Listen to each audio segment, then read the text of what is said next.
Golden State Media Concepts bring you Book Review Podcast, a haven for bookworms of all ages and the widest genres, from mystery to memoirs, romance to comedy, fantasy to sci-fi. If you love to read, this is the podcast for you. It's the Golden State Media Concepts Book Review Podcast.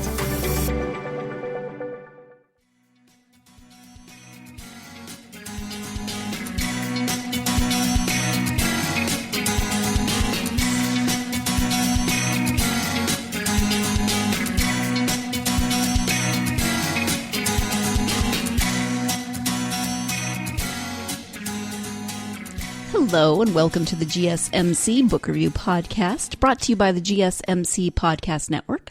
I'm your host, Sarah, and it is Thursday, May 3rd, and I don't have an interview today, which is both sad and exciting. It's sad because, as I say all the time, I love the authors that I interview.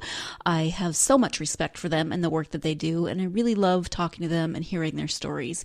But it's exciting because I do so many interviews that I haven't really done very many non-interview episodes. And so it's fun to get to do one of those. Although I sometimes laugh because I've been reading so many books for the interviews, which is awesome, don't get me wrong, but I haven't been reading much else, so sometimes I feel like I don't have anything else to talk about on these podcast, on the non-interview podcasts, to which my husband says, "Oh my gosh, you read like 1 billion books every year," which is hyperbole, of course, and you've read, your entire life, so I think you could find something to talk about. He doesn't really use that voice, but there is eye rolling involved. So he's right. There are many, many, many, many books that I could talk about and would love to chat about. Today, I would like to do a little something around moms because Mother's Day is coming up. I realize that I'm a week early, but it is coming up, and I do have 2 interviews next week, so I will not be doing a non-interview podcast next week unless I added it in special, which I could do, but I have this space, so gonna use it. So, moms. I have a lovely mom. Both of my parents have really, really nurtured my love of reading. I've talked about them before on this podcast. My dad is a retired librarian. He was the K-12 librarian in my school growing up. That meant, I've said before, I went K-12 in one building, so the library was in the building, and obviously there was, I didn't have to go far to go to either the library or to find my dad, so that was awesome. But he instilled in me a love of reading, especially reading fantasy books. I get my love of fantasy books from my dad, but my mom was a stay-at-home mom when I was growing up, and really, really had so much to do with my my learning to read. I learned to read. I think I could read pretty well. Well, I don't know how well. I could read a little before I went to kindergarten, and I remember her sitting with me and reading, letting me read to her, and how patient she was. Because one specific memory I have of her teaching me to read or letting me read to her was me trying to sound out the word okay. And I was trying to, I was like, oak, trying to figure it out. And she was very patient, and she didn't just jump in and tell me what it was. She let me stumble through it. And I still remember learning how to sound out the word okay. Which now is kind of funny, but she had infinite amounts of patience when it came to reading with us. And another memory I have of her from reading together, I don't remember if I was reading to her or if she was reading to me, but it was during my Little House on the Prairie phase, and I need to do a love letter to Little House during one of these episodes because I read those so many times growing up. But as I said, I don't remember if she was reading to me or I was reading to her, but it was the Little House on the Prairie book, and it's that part where the wolves are howling one night, and I can't remember the line. It was something about the next morning when Laura wakes up, and it's after the night of all the howling and them being kind of scared of the wolves. And there was a line, and Mom was teasing me that the line meant that Laura got eaten by wolves. And I was so mad at her. I was so mad at her. I was literal. I was a very literal kid. Still tend to be pretty literal sometimes now.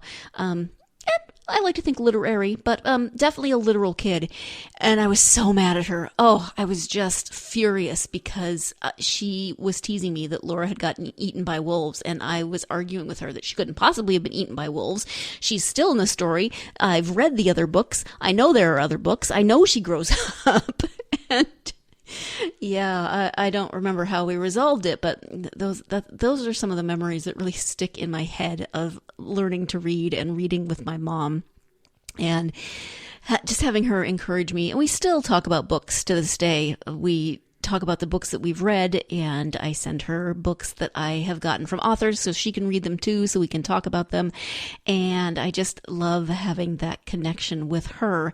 She got her love of reading from her mother, my grandma Sylvia, and I would spend usually a couple of weeks in the summer with grandma. And Grandma loved to read, and I would go to the library with her. She would go, I think, at least once a week, maybe once every couple of weeks, depending. And I would go with her and just be fascinated because her library was bigger than our library. My hometown is about 1,000 people, and I was convinced that my mom's hometown was a city, even though no one outside of Montana would consider Libby, Montana a city. I have no idea what the population was when I was growing up, but it was definitely bigger than 1,000 people by quite a bit. And so their library was bigger, and I was impressed. And I would go with my grandmother, and she would just get this stack of books every time she went. And I just wanted to grow up and be like her and go to the library and get all these amazing books. The thing about my grandmother that cracked me up, though, was she loved to read, obviously. She would take me with her to the library. But when I would go visit her in the summer, I would be sitting and reading like I always did, and she would always say, "Oh, poor baby, so bored." And I'd be like, "I'm not bored. I've got a book. I've got books. I am perfectly content." And I've said before that, my mom would sometimes kick me out during the summer to go get some sunshine and some fresh air and go get some exercise because I would be perfectly content to just sit inside and read. And so my grandmother's saying, I don't know if she was teasing me, if she thought that was, my grandmother had a very, very dry sense of humor. She, I don't know if her being Norwegian had anything to do with it, but she was Norwegian and she had a very dry sense of humor. And it was just the thing she would always say, "Oh, poor baby, so bored." And I could never convince her that, "No, Grandma, I am not bored. You do not have to entertain me. I am perfectly content exactly where I am at one of my favorite places in the world, at my grandparents' house, with one of my favorite activities in the world, which was reading. So you did not have to convince me that I needed to be entertained while at Grandma and Grandpa's house during this summer." So that's my grandmother and my mother, two moms that I am so, so grateful for in my life. And then the third mom I want to talk about for this segment of the podcast is my sister. Obviously, she's not my mom, but she is the mother of two of my nieces. They are currently, 12 and a half and 7. 12 and a half and 7, which are really fun ages. But growing up, we didn't always get along, my sister and I. We had to share a room. She's 6.5 years older than I am. She's a neat freak. I'm not. We rubbed each other the wrong way on a regular basis. And I've apologized to her profusely for being a really bratty younger sister a lot of her growing up years. But we had books in common again, and we would talk about books that we had read. And I remember one time when my sister we had an exercise bike. And so we went through a period where she would have me read to her while she was on the exercise bike. We didn't have audiobooks as we know them now. And I don't think we ever owned or checked out books on tape really at that point. So she would have me read to her, and it was so much fun. I got to hang out with my big sister, and I got to read to her, and I got to read a book that she was reading and that I then got interested in. So win all the way around. But then as our relationship evolved, obviously, as we got older, then she now has 2 children. And when I go home to Montana, I try to spend time with them as well, obviously, and have sleepovers with my nieces. And they read together before bed every night. And so as my nieces have grown up and as I have spent time at their house, I've gotten to partake in that bedtime ritual. Sometimes I've gotten to read with them, which of course I love. I love reading to my nieces whenever I get the chance. But I've also gotten to listen to my sister read to them. And that is so much fun for me because I get to watch them bond in this way over something that I love and something that they love. And I get to listen to my sister read to her kids. And she's really good at it. And she does voices with them. And she has this presence about her when she reads to them that I just love to watch. It's so much fun. In fact, I did a podcast. Oh, it's been a while. I don't even remember what episode it is. I can look it up for you. About Junie B. Jones and Ramona, my Feisty Girls podcast.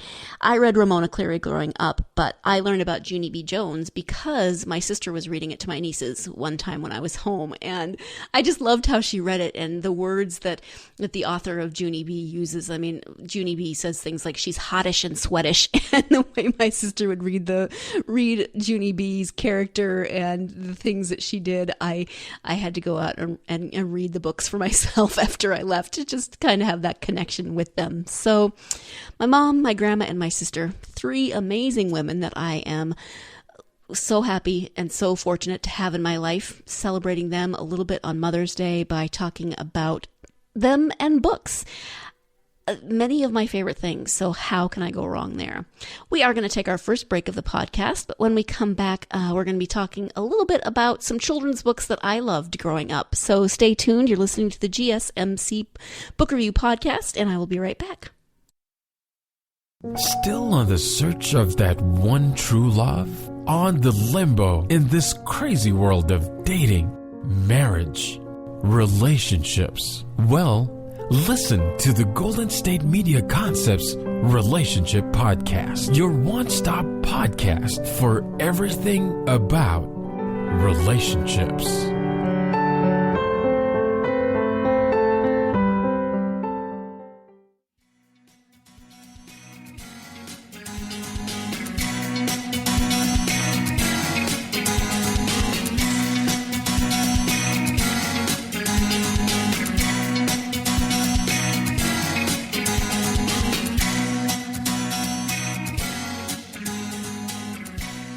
Welcome back to the GSMC Book Review Podcast, my Mother's Day episode, I guess, if you will.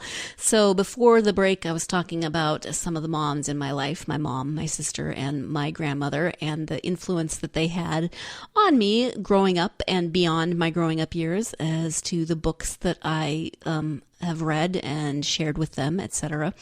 I want to talk now a little bit about some of the books that I loved growing up because of my love of reading. I've talked about some of them already. I've talked about the Ramona Cleary books. I've talked about the Betsy Tacy books.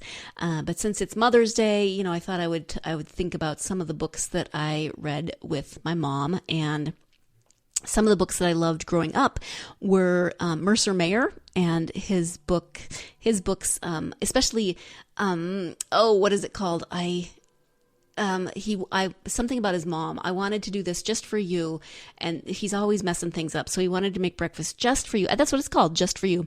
I wanted to make breakfast just for you, but, the eggs were slippery and he broke the eggs on the floor. And I wanted to, I was going to take my bath and no splashing, but just for you. But there was a storm and he splashed all over the bathroom. I loved that book growing up. I loved pretty much all of Mercer Mayer's books and still do. But I love Just For You because he's trying so hard.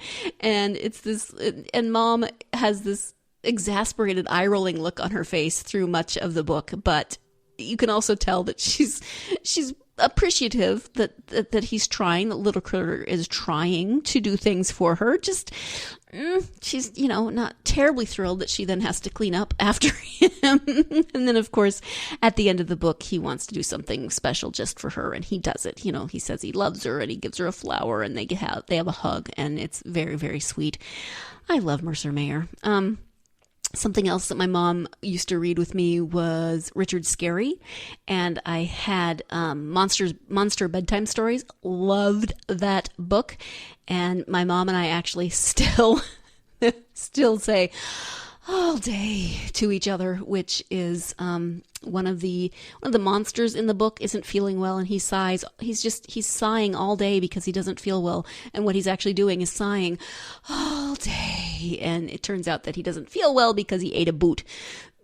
Oh, little monster, don't eat the boot. It's going to make you sick. But I loved that story, and my mom would read it to me and I would read it with her, and I just have this soft spot in my heart for monsters' bedtime stories. And I will, sometimes when we sigh, we still sigh all day. So those are things that stick in my memory from children's books. Another children's book that I love that I didn't read growing up because it didn't exist, but that I discovered several years ago when my nephew was younger. Actually, he's the son of my best friend, but still, he's my nephew. So when he was younger, I was looking for books that he might enjoy because, again, my best friend is a wonderful mom, which ties in with the theme of this episode. She's a wonderful mom, loves to read to her son, and they read together. So when he was about 3 or 4, I found the series Bear in Underwear. The first book is actually called Bear in Underwear, and frankly, 3 and 4-year-olds think that the word underwear is hilarious anyway, or anything to do with pants or just any of that stuff. So it's this bear, and he has forest friends, and they go on adventures and do all these things, but he is a bear who is in, as the title says, underwear. He is wearing a little pair of tighty whities, which is just hilarious. Even I think it's hilarious. And at one point in the first book, then all of his friends end up wearing some various forms of underwear. In another book, he's playing soccer with his friends, and his underpants get dyed pink in the wash, I think, and then they decide that they're good luck. I'm messing up the story, but then at some point, everybody on the soccer team ends up with pink underwear, which that I love because I think they're all boys on the team, but they're all wearing pink underwear. So go with some gender bending. I love that, but. Bear in Underwear. It rhymes. It's about underpants. It's got all the things that you need for a good children's book, right? I am wondering, as I am chatting at you, not really with you because you're not here with me in the studio. That would be awesome if I could just invite you all here to have a talk about books. I'm wondering what your favorite childhood books are, or if you have a memory about your mom or a mother figure in your life, doesn't have to be a biological mom, who read to you or inspired a love of reading in you. What were the books that you loved growing up? What were the books that that mother figure taught you to read or taught you to love? What are those memories that you have? I would love to hear from you. I know I say this a lot, but it's true. I would love to hear from you. So go on social media and hit me up. Maybe with one of these days around Mother's Day, I'll actually put up a question of what books did your mom read to you when you were growing up? And I would love for you to go onto Facebook, Twitter, Instagram, those are our social media sites, and tell me what books you read as a child, or tell me, if you are a parent, what books you read with your child. Tell me what books your parents read with you, etc. It's all about parents and books today on the GSMC Book Review podcast. So what else? What other books did you love growing up? I read a lot of the same things that my siblings read, of course, because I am the youngest. My brother's 4 years older than I am, and I already mentioned my sister is 6.5 years older than I, so I really looked up to both of them. Read a lot of Encyclopedia Brown because my brother did, and actually my brother used to just read the encyclopedia. Go, brother. They don't really have encyclopedias anymore. It's all online, but we actually had a set of encyclopedias growing up, and you went to the shelf and you got the appropriate letter, and you looked up what you were wanting to know about, and you read the entry. So he just read through them for fun, and he has a brain that holds a lot of trivia now. So he got that. So I like I said, I read a lot of Encyclopedia Brown because my brother did, and I had a lot of hero worship going on. My sister, I've already talked a little bit about her and my reading to her while she rode the exercise bike, and I'm sure she read to me some when I was growing up. I don't remember much of that, but I'm sure she did because she was a wonderful big sister. What other books did I read with my mom? I'm sure I've mentioned before that I got books pretty much for every gift-giving opportunity, Christmas, birthdays, Easter, etc. And so my parents obviously had a lot of influence on what I read in that way. I've done a podcast episode on E.L. Konigsberg, who my parents bought for me for birthdays at some point, and I loved. And yeah, E.L. Konigsberg was fascinating. She wrote some really crazy, not crazy, but I mean, like, she had some really interesting storylines, and, you know, they had magic, some of them, and they had adventurous children, and I loved her. And it's E.L. Konigsberg, so I didn't find out until later that it was a woman, and I was just even more ecstatic that a woman had written these books that I loved so much, because E.L. Konigsberg could have been a man, could have been a woman. I don't know. Did I not read the author bio at the back? Was there not an author bio at the back? Who knows? Not I. So what else? Betsy Tacy. She got me hooked on those. Little Golden Books. I realize that's, a huge category of books, but we had so many Little Golden Books that I can't even keep track of how many we had, and I loved reading those. They were fun because they were picture books, but they had more words, and so I felt very grown up when I was reading Little Golden Books. Some of my favorite Little Golden Books were the Disney Little Golden Books. I had Cinderella and Snow White, and I'm showing my age because of the Disney princesses that I loved, but that's okay. So I'm going to take my second break of the podcast, and when I come back, I'm just going to be nostalgic some more about moms and books and that kind of stuff. So stay tuned. You're listening to the GSMC Book Review Podcast, and I will be right back. Tired of searching the vast jungle of podcasts? Now listen close and hear this out.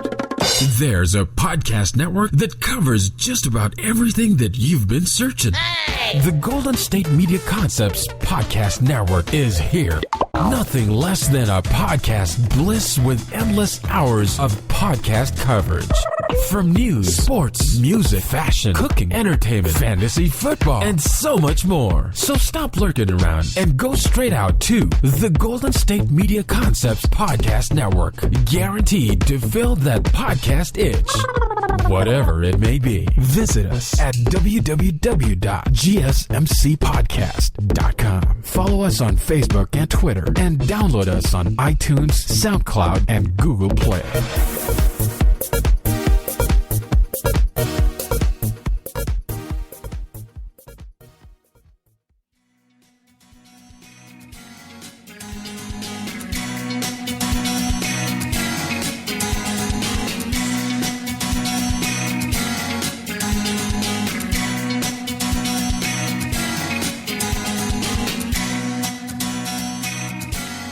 Welcome back to the GSMC Book Review Podcast and my ode to all things moms and books and childhood and nostalgia, etc.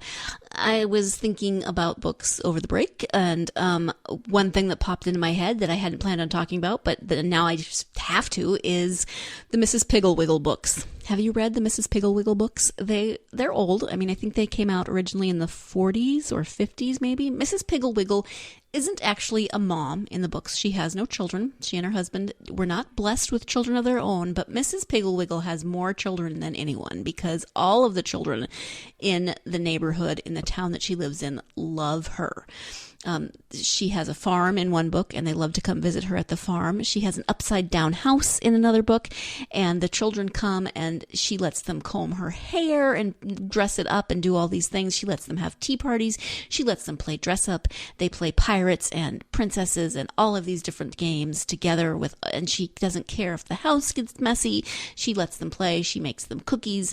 She just lets the children be children, and she loves them no matter what. But she also has very interesting parenting methods, ways of helping parents with their children when the children are being stubborn or when the children have developed bad habits. So here are some examples. Mrs. Pigglewiggle has a pig. And this pig has extraordinarily good manners. So if your child was just going through a bad-mannered phase, then you could borrow Mrs. Pigglewiggle's pig, and he would come and live with your child and teach him proper manners. I love the contrast there of the pig teaching the manners. It's a very well-mannered pig, let me tell you. So, the pig knows where to put his napkin when he's eating, and he knows how to properly eat his porridge so he's not making a mess, and how to, not slurp his tea, etc. Another one, the children don't want to take a bath, and so Mrs. Pigglewiggle says, don't force them. Just wait until they get really, really dirty and then plant radish seeds in the dirt. So the children go to bed one night and then they wake up the next morning and they have little sprouts coming out of the dirt in their skin.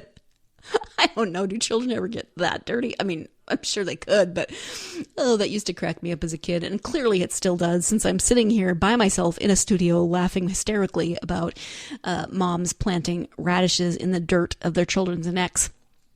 So my parents got me the first of my Mrs. Pigglewiggle books. I don't know if it was the first one written when I was younger, and I loved them, and so they got me more in the series. I don't think I had the whole series growing up, but then a few years ago, I decided to see if my library had them and checked them out to read again. And yes, they're old-fashioned. I mean, they're written at a different time, and some different things are going on in the world of parenting at the time that they were written. But still, Mrs. Pigglewiggle's love of children shines through, and she does everything out of love for the children that she interacts with. And she has so many tricks up her sleeve for helping them to learn how to make good choices and how to be kind to one another and how to listen to their parents.